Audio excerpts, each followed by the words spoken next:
to NAAN Fiction. This is the series that looks into the often overlooked real-life stories of the Asian experience of those Asian Americans and Canadians. And we get into the nitty-gritty of it all. And today's a good one. We are celebrating Lunar New Year. We're here at Yutong Restaurant right here in Toronto. And we have a great conversation coming up with Clement Chu. He is the co-founder of CCYAA. And so we're going to have a great conversation about sports. We talk about the Raptors, Simu Liu. We talk about Jeremy Lin. We get into all of that while having an amazing, delicious Hakka meal. Okay, Clement, I am so glad to see you because this interview has been in the works for a while. Thanks to our video team, Leon Chai brought us together. And I also think we are in the perfect space. We're at Yutong Restaurant, and it's great because we're celebrating Lunar New Year as well. Yeah. So am I going to say this right? Gange Fat Choi, Sin... Nin Kwai La. Yeah, so you got the Mandarin and the Cantonese. Yeah. So you're right. What a great spot, because Yes. Yutong has just absolutely been sort of like this historical place for the community, and just has like the best food. So I'm excited to be here as well. Yes, because we're going to eat. We're going to eat in a few minutes. Cool. Before we get into it, so I don't know you on a personal level, so everything I know about you is what I read online. Great. So I thought even for viewers, we just can do a little like rapid rounds, get to know you super quick. And so for people who don't know, you are the founder of CCYAA, which is the Canadian Chinese Youth Athletic Association. It's a mouthful, but it does a lot of great things. And so being in that sports space, so in this wraparound, if you could go to any era, past, present, future, and sit down for a meal with an athlete, who would that be? Oh, wow. So I'm really blessed because my hero is Jeremy Lin, and I've had an opportunity to sit down with him a number of times. But if you're talking about people who I haven't really got to really hang out with, I would have loved to have really spent more time with Yao Ming. Like we've been in a couple press conferences together, but he just seems like someone that is just way beyond basketball and just very cerebral, and I would have really liked to pick his brain a little bit more. And that would have been in like 2003. So I think that's the guy I probably would have wanted to spend some time with. That's a good one. And in terms of star power and everything, you're like, we're going to get into all of the things you're doing because it is a lot. Who is that dream collaboration that you want to have? Oh my gosh. Dream collaboration. It's crazy because, like you mentioned, and we'll get into it, but I had an opportunity to do one of my dream collaborations growing up as a kid, in the 80s, and you watch a lot of Kung Fu movies. Bruce Lee was always like one of your heroes, and I had an opportunity to meet Bruce's daughter, Shannon, and we ended up doing a collaboration working with them where we did Bruce Lee and Raptors and kind of brought them together and came out with this capsule collection with Mitchell and Ness. So that was like a dream come true. And yeah, like I've just been really blessed to have all these kind of crazy opportunities. So basically, there is no bucket. Like you've done it all. Basically. Well, yeah, I mean, like it's one of those things where the timeline has just been nuts. And if you were to told me like an 18-year-old that I would have had the opportunity to meet Michael Jordan and to meet a Marvel Avenger and to just all these crazy things that have happened, there's no way. There's no way I would have ever believed you, but it just, the universe has strange plans for you, and it's kind of happened. Yeah. And talking about superheroes, because we're going to get into some superheroes as well, if you could be a superhero, what would your superpower be? Oh my gosh. To fly, just because I hate this traffic and all the commutes. I don't just get from one location to other. I'd be like to not feel cold. Not feel cold, or to have more energy, so I don't have to just depend on coffee all the time. Right? I think those would be the things. Yeah. Okay.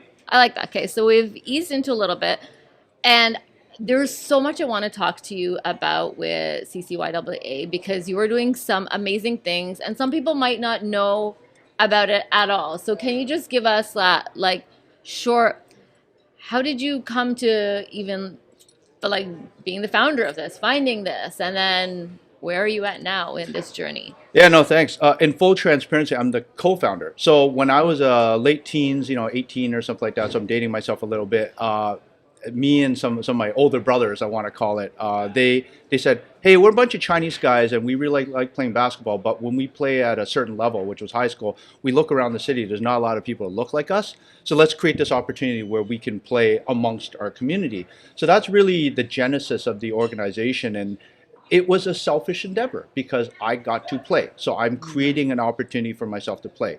And as any sort of normal sort of progression in what you do, you realize, oh, there's younger guys or younger people that want to play. So how do we facilitate that? And it just so happened that in 1995, that was the same year the Raptors came into town.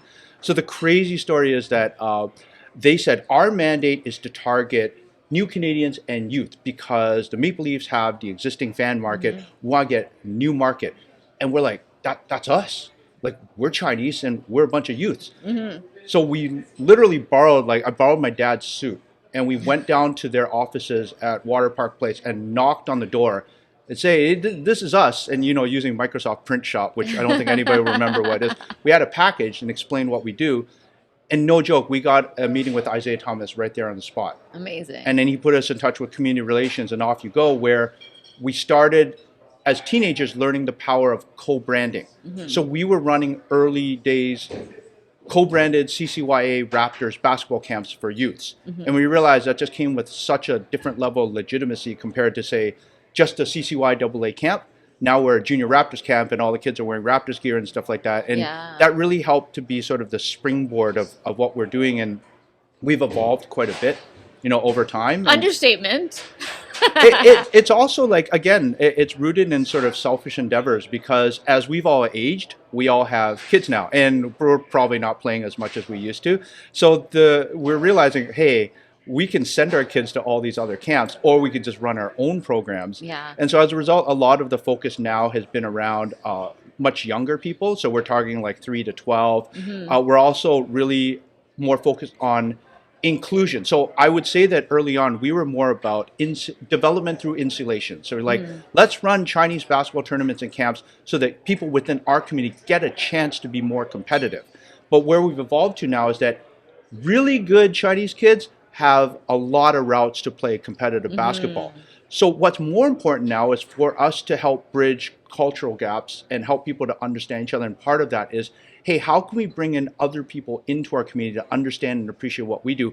And vice versa, we need to get out there and be part of other people's communities to help, just bridge understandings, things like that. And that's kind of what we're more focused on right now. Yeah, and I think it's really important what you said because I'm 46, whatever. So I'm in Youngin. I'm in that age bracket where I remember I didn't see a lot of South Asian, East Asian. I didn't see Asians really in that space. And now my son, who is 12 years old and he's been playing basketball for quite a while, I do see all types of Asians playing. And I think things like what you're doing, that makes a big difference in a child feeling like they can do this too and they can be part of this too.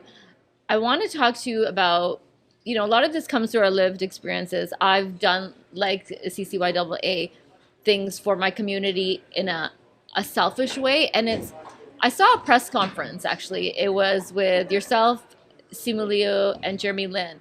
And I can't remember, I think it was Simu that said, we want to change that narrative of who Asians are because they're not really seen as cool. And I even felt that with my son in his younger years because my husband is not Indian and he would say, oh, I'm Guyanese.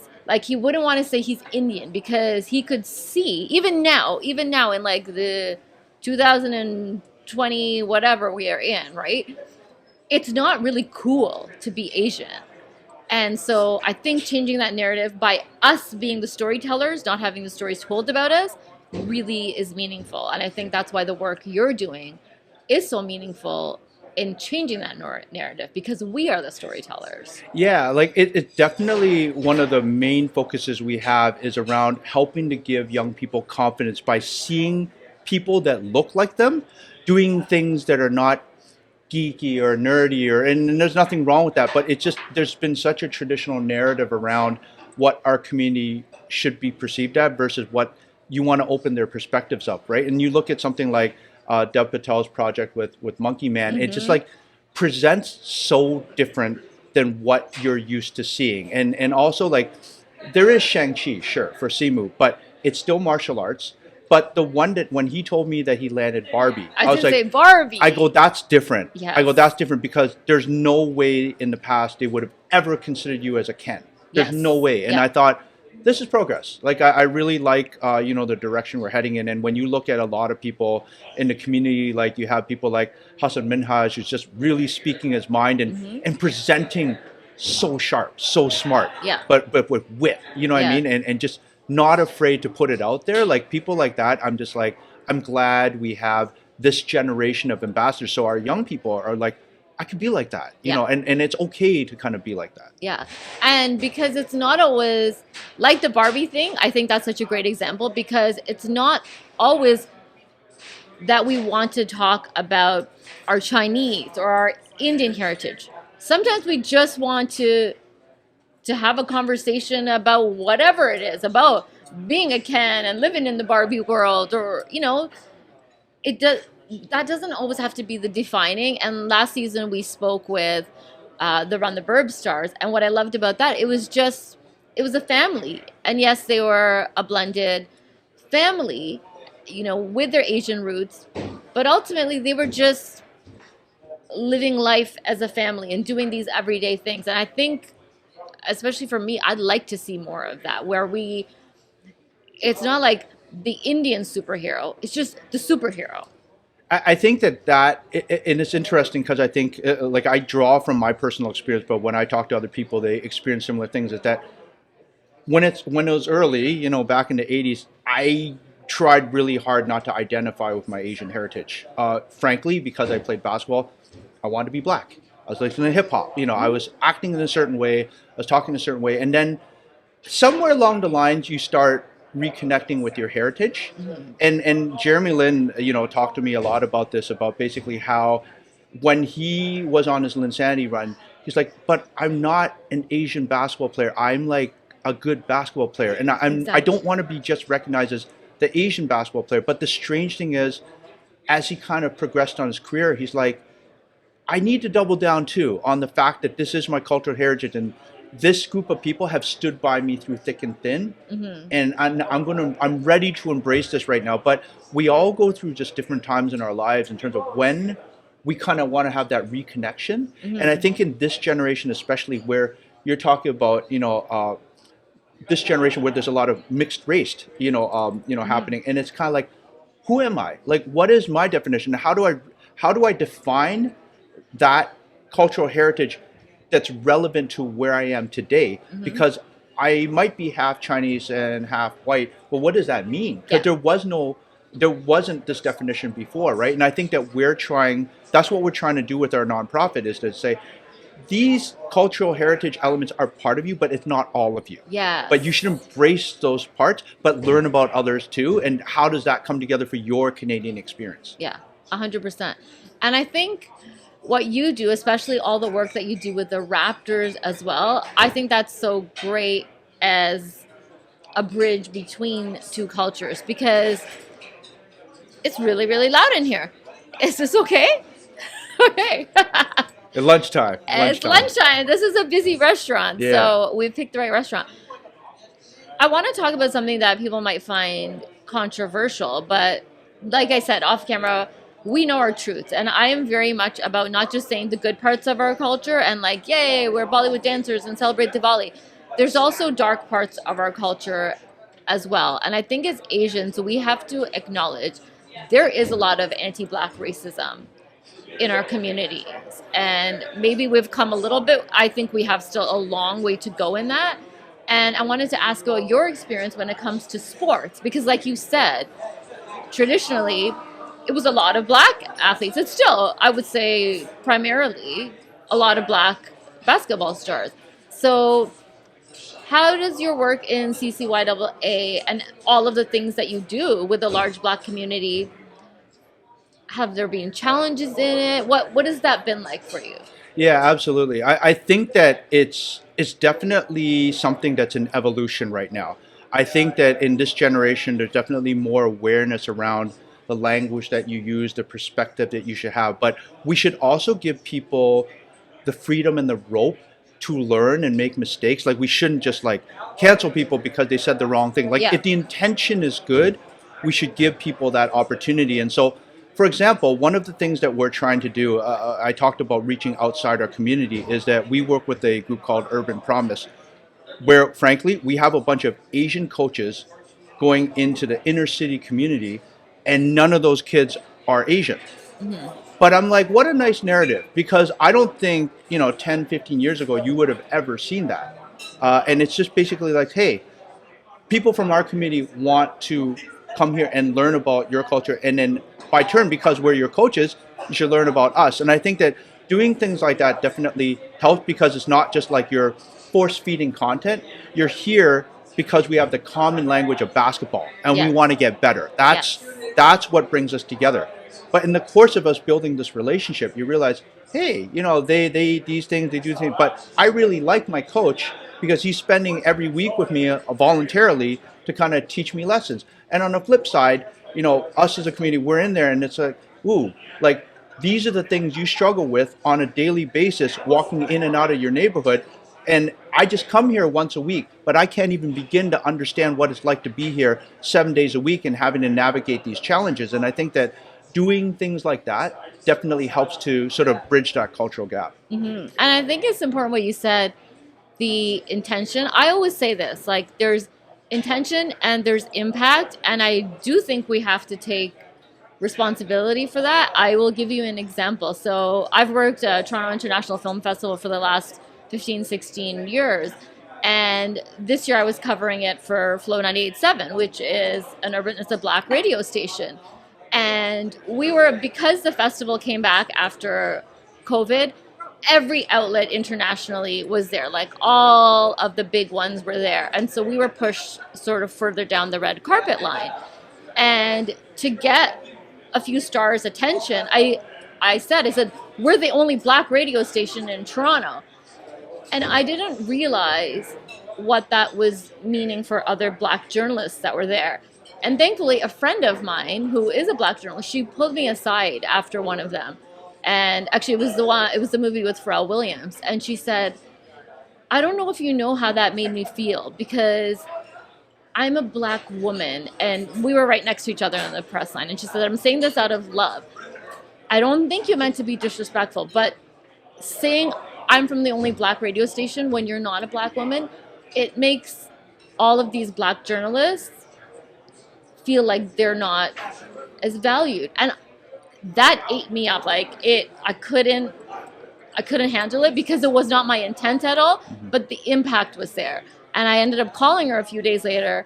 I apologized. I'm like, I tried to process this and I am so sorry. I take full responsibility because I didn't intend to, but I did anyways. And I think that's important for us as Asians to know. Like, yes, we might make the mistakes, but then no, even if it wasn't our intent, if the impact is there, we have to. But I hear you on the intention, because the intention is if that station is the platform which was created for Black community, you're trying to help the platform ultimately.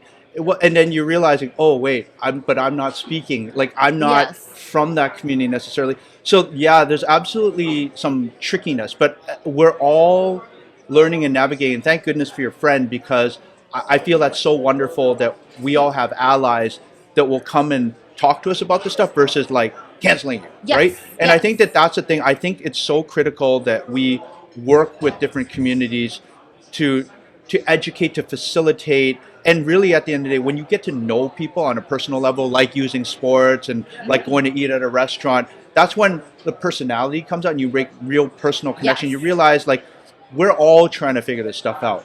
And especially in time right now, it's so in flux that you really have to give people rope. And if they have good intentions, you should work with them. Because at the end of the day, because they're motivated to try and learn, like, you want those people, like, to be in your ecosystem. Yeah. And talking about your ecosystem, we have to talk about the Celebrity Classic. Sure. We have to talk about that. If people don't know what it is, tell them what it is. Yeah. So it kind of goes back to 2017, where I was running a a career seminar for Asian youth, and the way I wrote it out was that non-traditional career paths for Asian youth. So I said, no engineers, no doctors, no lawyers, and I said I want makeup artists, professional athletes, militia, things like that. And I said I need an actor. And so a friend of mine said, hey, I know this guy. He just got on a show called Kim's Convenience. You might want to check him out. So I negotiated with him for a $30 gas card because he was driving from Mississauga. So we paid for his gas. He came, and first thing he did for the kids was, I'm also a stuntman, and I can backflip. Did you want to see me backflip? And the kids were like, yeah, I want to see backflip. He just backflipped, and then he had the kids eating out of the palm of his hand after that. So we built up a friendship, and I think like typical guys do, we're like, what do you like? He's like, I like basketball. I go, what do you like? I like basketball. Oh, we should be friends. And so knowing they like basketball, and because we've been working for quite a while with Jeremy Lin, I said, you should meet him. Like, I feel like you guys have a lot of commonality. So we did this janky podcast once where we just brought them together in a hotel room. And then literally 2 weeks later, Jeremy got traded from Atlanta, or not traded, but he was released from Atlanta, and he signed with the Toronto Raptors for the championship run. Jeremy didn't know anybody in town, and he's like, oh yeah, Simu. So he starts texting me, let's go hang out, let's go eat, let's play video games. They started hanging out, and then the championship run happens, and he's like, hey, you're coming along with the ride with me. And Simu ends up on the float, the championship float with them. Love it. And then Simu's like, we got to do something for this guy. I love this guy. Like, yeah, he's a great guy. What do you want to do? He goes, well, I know all these YouTubers in California. Let's run a celebrity game. Like, okay, let's do it. So in 2019, we went in a parking lot of a night market, ran a celebrity game, 800 tickets sold out in 10 minutes. We're like, wow, we're kind of onto something here, right? But leading up to the event, Simu was like, I can't play in the game. On the Friday night, he's like, I can't play in the game. I'm like, why? And he just looked at me. I was like, oh, I know why. And it was because he was in the midst of his Marvel edition. And he couldn't tell anybody about it. He couldn't tell anybody. But I knew he wouldn't have canceled if it wasn't a big deal. Yeah. I go, that's okay. We'll figure it out. And then next thing I know, he called me later. He goes, it's fine. Are you sure it's fine? And he's like, yeah. So he played in the game, got on a plane on Sunday, left us, went down to New York, full soundstage audition, Kevin Feige, Aquafina, everybody in New York waiting for him because he's playing in this basketball game in Toronto in a night market. But that's the kind of integrity that guy has, where he pushed off Marvel in the biggest moment of his life to play in this parking lot basketball game. I love this story, which is crazy. So and then much. And then a week later he's announced at San Diego Comic-Con. And then the whole world blows up. And then I guess once the pandemic was over, we're like, let's resurrect this thing. And Jeremy's like, I want to play in it too. Mm-hmm. And that's kind of how the event started. And we've been really lucky that Jeremy and Simu serve as sort of this point of gravity where they bring in a lot of their celebrity friends to the city every year. So we've had people like Mitri from Never Have I Ever. We had Hassan Minhaj, Ronnie Chang, Charles Melton. I love it. And NBAers like Dominique Wilkins and Jason White Chocolate Williams. Like, we've had all these guys come through the city, and now it's become sort of this thing that we work on every summer, and definitely a celebration of diversity.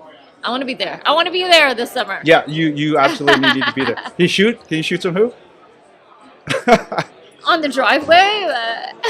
Yeah. I want to be there as a spectator, okay? Cool. Absolutely. You should be there. Yeah. You know what's hilarious, though? My mom is a big basketball fan. Again, you wouldn't think of an older Indian auntie. I feel like she should have a show because she knows every stat about every player and just, I don't know, man. Like, it's really, she should be the commentator. Yeah, it's really neat to see how when the prior generation, like our parents' generation, embraces a sport and seeing them engage with mainstream sport. Like, when Yao Ming got in the league, my dad was so excited because he's like, oh, there's a Chinese player. Oh, and thank you. And he's telling me, like, this guy is the best. I'm like, you know nothing about basketball. The only reason you're saying this guy is like the best ever is because he's Chinese, right? But I think that's like sort of the typical auntie-uncle syndrome, is that if they see someone that looks like... Oh, wait, should we take a pause? Oh, okay, all right. What do we have here? Yeah. Chicken corn soup. Chicken corn soup? Ooh.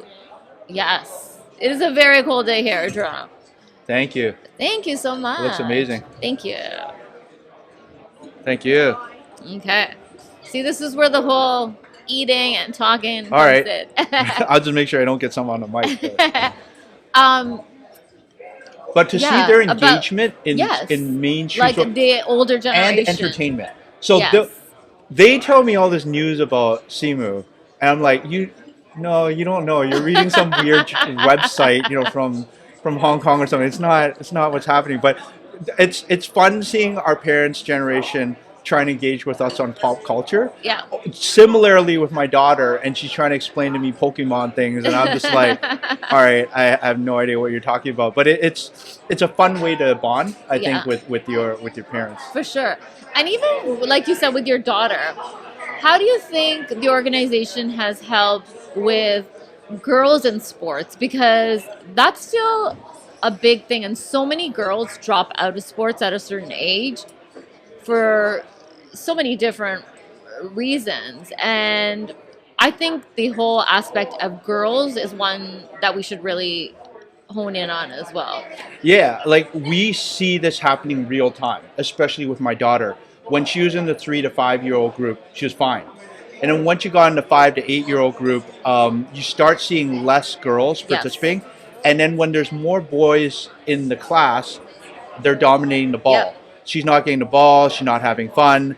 And then eventually she did say to me, I hate basketball, right? So we see this dynamic happening, and so we are trying to counteract that by running girls-specific programming. But it is something that I have observed since the beginning of CCYAA. And what's neat is, similarly to Jeremy and Simu and the things that they're doing, role modeling is so critical, because in sort of the early 2000s, we had a group of girls that just happened to be really good. They all played college in the U.S. Bunch of Chinese girls in the community playing college in the U.S. As a result of that, the influence that they had, because they had all these younger girls looking at them like, my expectation is I should be playing college basketball because all these older girls in our group are playing college basketball. Yeah. So there was a generation briefly where a lot of the girls coming out, the ratio was super high in terms of girls competing at the next level. But we didn't have a boy that was playing college basketball. So there wasn't that clear path. So a lot of people, even if they're really good, weren't necessarily trying out. Yeah. Fast forward to now where Jeremy Lin is sort of relatable, because you figure I can kind of look like him because he's like 6'2", 6'3", versus I can't be Yao Ming, who's 7'6". Yeah. But when you see someone that's relatable, that looks Yes. like you, it creates this realm of possibility. Yeah. And I think that's where we need to get more athletes from the community getting in front of our young girls to say, this is the path I took, these are the challenges that I have, but it's possible because look at me. Yeah. And this could be you as well. And Yeah. I think that's a critical piece of it. Yeah.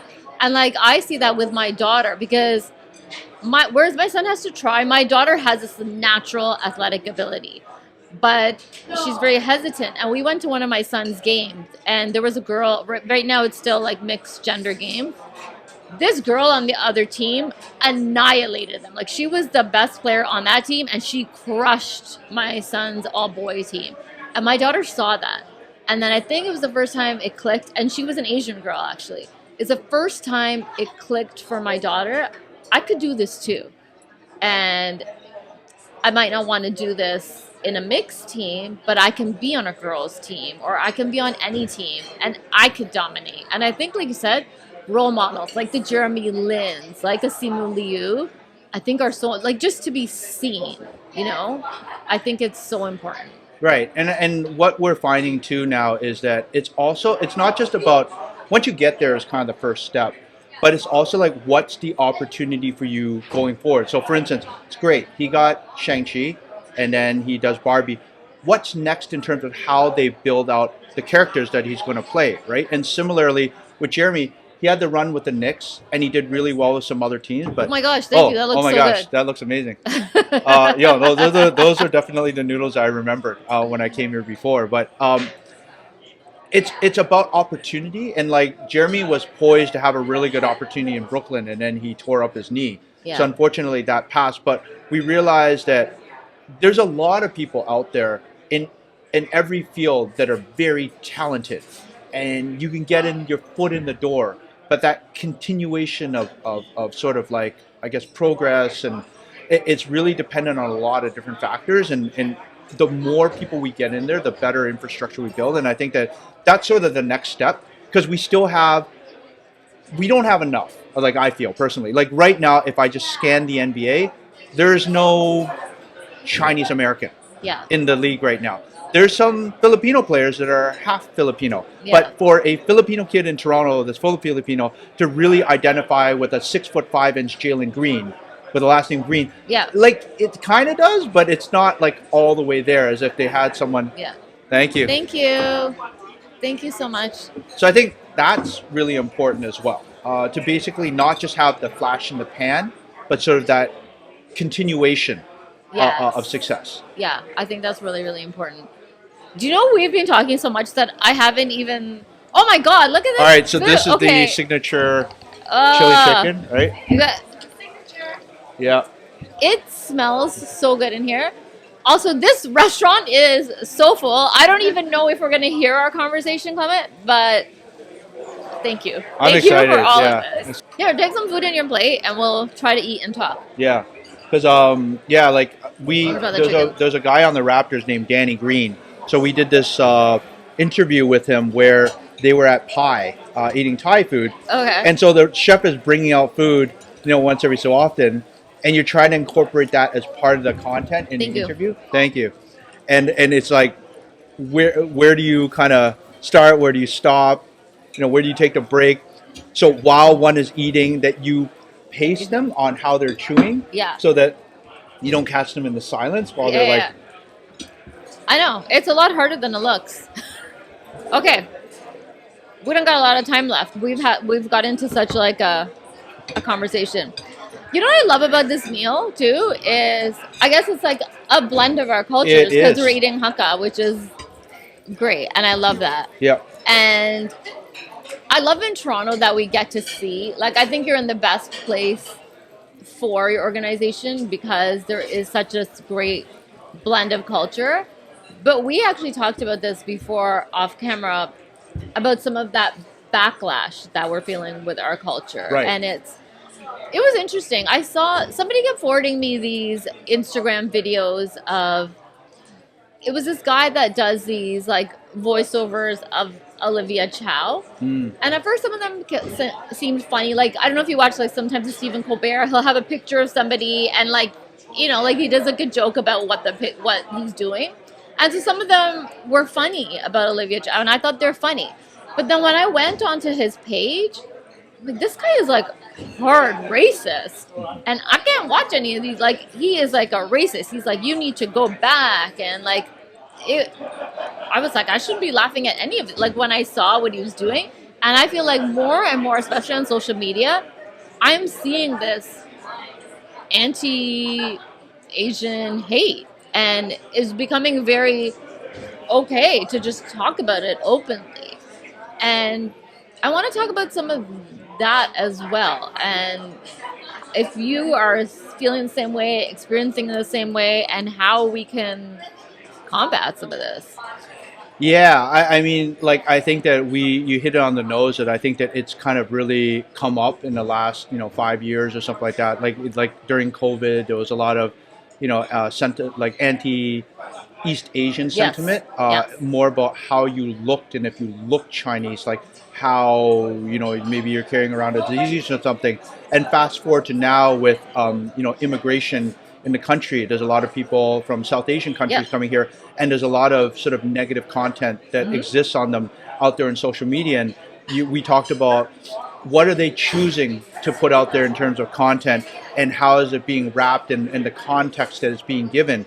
It's tough. Like, I think that, we, within any sort of community, there's like variations and spectrums of like how people behave and how they act and stuff like that. And it's Like, tough. we're not a monolith. We are not a monolith. Right. In every community, there's going to be people doing wild things, and there's going to be normal everyday person, right? And I think that that's where I think that when you're able to connect with people on a personal level, and this is where the pandemic was really tricky because everybody's separated, and the traditional coming together as a community kind of got eliminated for a while. And now that people are kind of coming back out, people are learning how to behave, and there's camera phones everywhere. But there is something to be said about a human connection. Yeah. And when all these events are kind of coming back, you can get to know somebody.